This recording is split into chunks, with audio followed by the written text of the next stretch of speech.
Kasunod ng Mindanao earthquake, inusisa ni Senador Bam Aquino ang mabagal na implementasyon ng 67 billion pesos classroom program. Mahigit 1,000 silid-aralan anya ang nasira matapos ang magnitude 7.8 na lindol. Dahil dito, lalo pang lumala ang kakulangan ng mga classroom sa mga apektadong lugar. We're gonna have a hearing to find out the progress of these classrooms. I mean, meron na kagad tayong minus 1,000 classrooms nung isang araw because of the quake. So, naghahabol tayo. We want to put up these classrooms.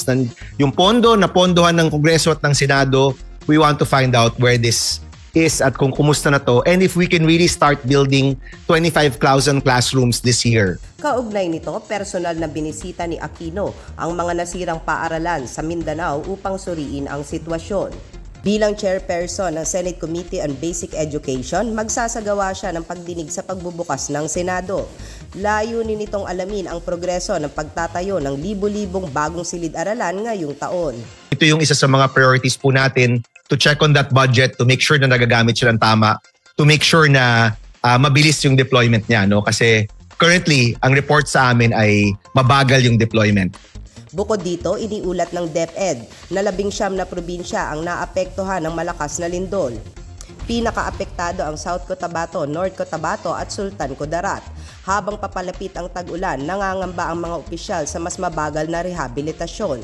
Kaya naman nanawagan si Senator Aquino ng mas mabilis na deployment ng pondo para sa mga paaralan. Ito yung isa sa mga priorities po natin to check on that budget, to make sure na nagagamit siya ng tama, to make sure na mabilis yung deployment niya. No? Kasi currently, ang report sa amin ay mabagal yung deployment. You can imagine the trauma na pagdadaanan ng mga bata. No? So, ang raming kailangan gawin. Government needs to come in, act fast. No?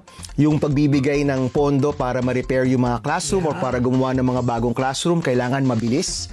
And one of the priorities of our committee is also to check yung nakalaan na 67 billion pesos for 25,000 or so classrooms. Bumalik tayo sa isang Senado na nagtatrabaho, na gumagawa ng mga reforma para sa Pilipino at hindi na yung puro conflict, puro away, puro drama. Bumalik tayo sa pagtulong sa taong bayan. Ako po ang inyong kaibigan Clarissa de Guzman para sa Balitang Unang Sigaw.